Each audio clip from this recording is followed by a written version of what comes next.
సృష్టి ఫర్టిలిటీ కేసులో కీలక పరిణామం చోటు చేసుకుంది. ఈ సృష్టి ఫర్టిలిటీ కేసుకు సంబంధించి వైసీపీ హస్తం ఉందన్నట్టుగా ప్రస్తుతం ఆధారాలు అయితే బయటికి రావడం జరిగింది. మరి ఆధారాలు ఏంటి? ఈ సృష్టి ఫర్టిలిటీ కేసుకి వైసీపీ పార్టీకి ఏం సంబంధం? ఇదే అంశం గురించి ప్రస్తుతం మాట్లాడడానికి స్టూడియోలో మన ముందు ఉన్నారు senior journalist doctor Kanakadurga Vadlamani గారు. మేడం నమస్కారం అండి. మేడం చెప్పండి, ఇప్పుడు సృష్టి ఫర్టిలిటీ కేసు తెలుగు రాష్ట్రాల్లో చాలా కీలకంగా మారినటువంటి కేసు. అయితే ఈ కేసులో కూడా వైసీపీ నాయకుల హస్తం అని చెప్పేసి పోలీసులు ఆధారాలు చూపిస్తున్నారు. అసలు ఆ వైసీపీ నాయకులు ఎవరు? ఈ కేసుకి వాళ్ళకి సంబంధం ఏంటి? మీకు ఒక మద్యం కుంభకోణం, ఒక ఫెర్టిలిటీ కేసు, సృష్టి ఫెర్టిలిటీ కేసు, ఒక ఫోన్ ట్యాపింగ్, రెండు రాష్ట్రాలకి సంబంధం. అటు ఆంధ్రప్రదేశ్, ఇటు తెలంగాణ, అటు వైసీపీ, ఇటు బీఆర్ఎస్. చిత్రంగా ఉంది కదా. అంటే బీఆర్ఎస్ని పొగుడతాడు జగన్మోహన్ రెడ్డి గారు, వైసీపీని పొగుడతారు కేసీఆర్ గారు. జగన్మోహన్ రెడ్డి అంటే ఆయనకు అవాజ్యమైన ప్రేమ, ఇంకెంత అంటే అంత. ఎందుకంటే ఇద్దరూ కలిసి అవినీతి అక్రమాలు చేయడంలో సిద్ధహస్తులు. కాకపోతే కేసీఆర్ గారు ఇలాంటి క్రియాలిటీ లేదు. కేసీఆర్ ఓన్లీ ఇంతవరకే ఫోన్ ట్యాపింగు, దెన్ మరి లిక్కర్ కుంభకోణంలో ఎంత ఉందో ఏముందో మనకు తెలియదు. కొన్ని విషయాల్లోనే పోలిక తప్ప ఇంత ఘోరం అయితే ఆయన కాదు. అంటే ఒక పథకాలు ఆపేయడం కానీ అలాంటి పిచ్చి పనులు చేయాలి, అభివృద్ధిని ఆపడం కానీ అవేవీ చేయలేదు. ఆయన అవసరమైనప్పుడు ఆంధ్ర వాళ్ళని తిడతాడు, ఆయనకు అవసరమైనప్పుడు అంటే ఆయనకు వీళ్ళ అవసరం ఉంది అనుకున్నప్పుడు చంద్రబాబు నాయుడిని తిడతాడు, లేకపోతే హ్యాపీగా ఫామ్ హౌస్లో ఉంటారు. కానీ జగన్మోహన్ రెడ్డి పాము కంటే డేంజర్. సో ఇవాళ మీరు అడిగారు సృష్టి ఫెర్టిలిటీలో అసలు వైసీపీ వాళ్ళకి సంబంధం ఏంటి? వాసుపల్లి గణేష్ ఎవరైతే ఉన్నారో వైసీపీ నేత, ఆ నేత గారి తమ్ముడు వీరు వాసుపల్లి రవికుమార్. వీరు ఈ నమ్రత ఎవరైతే ఉన్నారో ఇవాళ సృష్టి ఫెర్టిలిటీ కేసులో కర్త కర్మ క్రియ ఆవిడతోటి ఆయన కలిసి చదువుకున్నారు. సో అతను వైజాగ్లో పనిచేశాడు, కేజీహెచ్లోనే ఎందులో అనుకుంటా. అందులో కొంతకాలం మానేసి మళ్ళీ వేరే చోటకి వెళ్ళి మళ్ళీ ఇక్కడికి వచ్చి మళ్ళీ ఈవిడతో కలిపి ఈ సృష్టి ఫెర్టిలిటీకి సంబంధించిన దాంట్లో ఇద్దరు ఇన్వాల్వ్మెంట్ ఉంది. అంటే ఈవిడ చూసారా, అంటే ఏ రకంగా అని మీరు అడగచ్చు.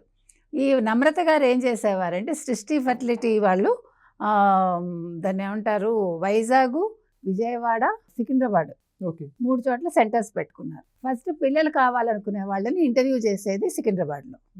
సికింద్రాబాద్ నుంచి వాళ్ళకి అంతా ఓకే అయిపోయాక మీకు మేము ఐవీఎఫ్ చేస్తామని చెప్పి వైజాగ్ తీసుకెళ్తారు. వైజాగ్లో ఆల్రెడీ వాళ్ళు సరోగసీ విధానంలో మనుషులను అక్కడ రెడీగా పెట్టి, అంటే ఆల్రెడీ ఒకళ్ళు ప్రెగ్నెంట్గా ఉంటారు, ఒక లేడీ ఎవరో, ఆవిడని కొనేస్తారు వీళ్ళు. కొనేసి అంటే ఆవిడకు 3 లక్షలు ఇస్తాం, 4 లక్షలు ఇస్తాం అని కొనేసి 90,000కో 80,000కో ఆవిడని రెడీగా పెడతారు. అంటే ఆవిడ ఆల్రెడీ 3వ నెల 5వ నెల ఎంతో ఉంటుంది ఆవిడకి. అప్పుడు వీళ్ళని అక్కడ తీసుకెళ్ళి మీకు ఐవీఎఫ్ ద్వారానే మేము చేస్తున్నాము అని చెప్పి అబద్ధం చెప్తారు ఫస్ట్. తర్వాత అంటారు మీకు ఐవీఎఫ్ ఎందుకు, మీకు సరోగసి ద్వారా చేయిస్తాను, ఇదిగో మనిషి రెడీ అని ఆ లేడీని చూపిస్తారు. చూపించి 4-5 లక్షలకు ఆ లేడీతో మాట్లాడుకుంటారు. వీళ్ళ దగ్గర 30 నుంచి 40 లక్షల వరకు బేరం ఆడుకుంటారు. మీకు అర్థమైందా? సో ఇక్కడ యాక్చువల్గా 2 రకాలు. ఒకటి, ఈ పేరెంట్స్ ఎవరైతే వస్తారో వీళ్ళ దగ్గర ఇప్పుడు మగవాళ్ళకైతే స్పర్మ్ కౌంట్ తక్కువ ఉండొచ్చు, ఆడవాళ్ళకి అది అండాలంటారు వాటిని, అవి ఫలదీకరణ చెందకపోవచ్చు. అయినా కూడా అబద్ధం చెప్పి ఎవ్రీథింగ్ ఈజ్ ఫైన్ అని చెప్పి వీళ్ళ దగ్గర నుంచి అన్ని తీసుకుని ఆవిడతోటి మీకు బేబీ కనిస్తామని చెప్పి ఆవిడ బేబీని వీళ్ళకి అమ్మేస్తారు. So child traffic. ఇందులో మీకు ఈ రవికుమార్ ఏంటండి అని మీరు అడగచ్చు. సో ఇవంతా అరేంజ్మెంట్స్. మరి అక్కడ ఏమైనా క్లినిక్ పెట్టారా, క్లినిక్లో రవికుమార్ హస్తం ఏంటి, ఇవన్నీ ఇంకా బయటికి రావాలి. ఏదైనా కలిసికట్టుగా చాలా బాగా ఈ సృష్టికి సంబంధించి తప్పులు తడకలన్నీ చేశారు ఇద్దరు. తర్వాత ఈ నమ్రత ఇంకా కొంచెం ఒక అడుగు ముందుకేసి ఆవిడ సికింద్రాబాద్లో ఒక డాక్టర్ లెటర్ హెడ్ మీద ఆవిడ మందులవి రాసిచ్చేది. అసలు ఆ డాక్టర్ ఆశ్చర్యపోయారు, ఆవిడ కేసు పెట్టారు ఇప్పుడు. అంటే మళ్ళా మీకు ఇంకోటి చూడండి, అసలు వైసీపీ వాళ్ళ లక్షణాలన్నీ కూడా ఈ నమ్రత గారిలో మనకు కనిపిస్తున్నాయి. ఏంటది? ఫస్ట్ తప్పులు చేసేయడం, తర్వాత బెదిరిస్తున్నారు. ఈవిడ కూడా ఏం బెదిరించింది, మీ సంగతి తేలుస్తాను, నేను ఏ తప్పు చేయలేదు, నేను బయటకు వచ్చాక మీ అందరి సంగతి తేలుస్తానన్నారు. అంటే ఎంత అసలు వాళ్ళు ఆరితేరిపోయారు అంటే భయం లేదు. ఇప్పుడు ఎంతమందిని మోసం చేశారు, ఇప్పుడు ఎంతమందికి వీళ్ళు అమ్మిన పిల్లలు వాళ్ళ పిల్లలు కాదు, అసలు ఎవరి పిల్లలు. ఈ రవికుమార్ చేసిన ఇంకో పెద్ద గొప్ప పని ఏంటంటే, మనం ఆల్రెడీ మాట్లాడుకున్నది ఎవరు చేశారనేది మనకు తెలియలా. ఇప్పుడు బయటకు వచ్చింది ఏంటంటే బిచ్చగాళ్ళను పట్టుకున్నారు చూడండి.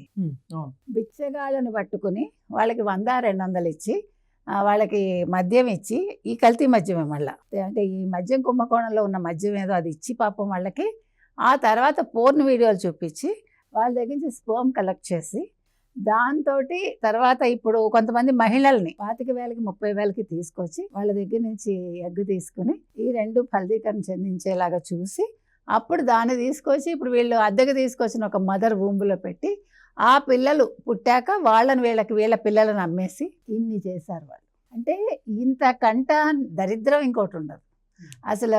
నిజంగా తలుచుకోవటానికే జుగుప్సగా ఉంది ఇదంతా కూడా. అంటే రవికుమార్ లాంటి వాడు ఇలాంటివి చేశాడు. అంటే వైసీపీ వాళ్ళు ఒక మద్యం కుంభకోణంతో ఆగలేదు, అంటే ఇంకా ఏవి వాళ్ళు మద్యం అయిపోయింది, అంతకుముందు ఇసుక అయిపోయింది, మట్టి అయిపోయింది, గ్రానైట్ అన్నీ అయిపోయి ఇంకా ఆఖరికి విజయవాడకి సంబంధించి నమ్రత అన్న సృష్టి ఫెర్టిలిటీలో కూడా ఇవాళ వైసీపీ వాళ్ళ హస్తం ఉందంటే ఇంకా ఇక్కడితో ఆగదు ఇది. ఇంకా వాళ్ళు ఏమేం చేశారో మీరు ఆలోచించాల్సింది అది. అంటే వీళ్ళు చెయ్యని అసలు అవినీతి కావచ్చు, అక్రమాలు కావచ్చు, అంటే అసహ్యకరమైన అంశాలు కూడా వీళ్ళు చేయగలరు. కాబట్టి మీరు ఇది ఎక్కడితో ఆగుతుంది మనకు తెలియదండి. ఇవాళ ఈ రవికుమార్ని అయితే మీరు పట్టుకుని తీరాలి. అతను ఏం చేస్తారనేది మనకు తెలియదు. మొత్తం మీద ఇవాళ సృష్టి కేసు అనేది వైసీపీ పీకకి చుట్టుకుంది. ఇది చుట్టుకున్నాక అదేమి అలా అంత తొందరగా వాళ్ళు వదిలించుకోలేరు. ఈ డబ్బు అంటే ఈ సృష్టి ఫెర్టిలిటీ కేసుకు సంబంధించి కలెక్ట్ చేసిన ఈ డబ్బులు ఇప్పుడు ఒక వ్యక్తి దగ్గర నుంచి 40 లక్షలు అంటే ఇన్ని సంవత్సరాల్లో ఎన్ని లక్షలు సంపాదించారు? ఇందులో ఏమైనా జగన్మోహన్ రెడ్డికి వాటా ఉందా? లేకపోతే వైసీపీకి ఎంత వాటా ఉంది? వైసీపీలో ఎవరెవరికి ఎంత ముడుపులు వెళ్ళాయి? ఎన్ని కోట్లు ఈ దందా చేశారు? అసలు ఈ నమ్రత అనే ఆవిడ ఎందుకు ఇది మొదలుపెట్టింది? దీని వెనకాలన్న brain behind Namrata is whether Ravikumar or YCP or Jaganmohan Reddy, ఇది తేలాలి. Thank you. Please subscribe to Leo News for more videos.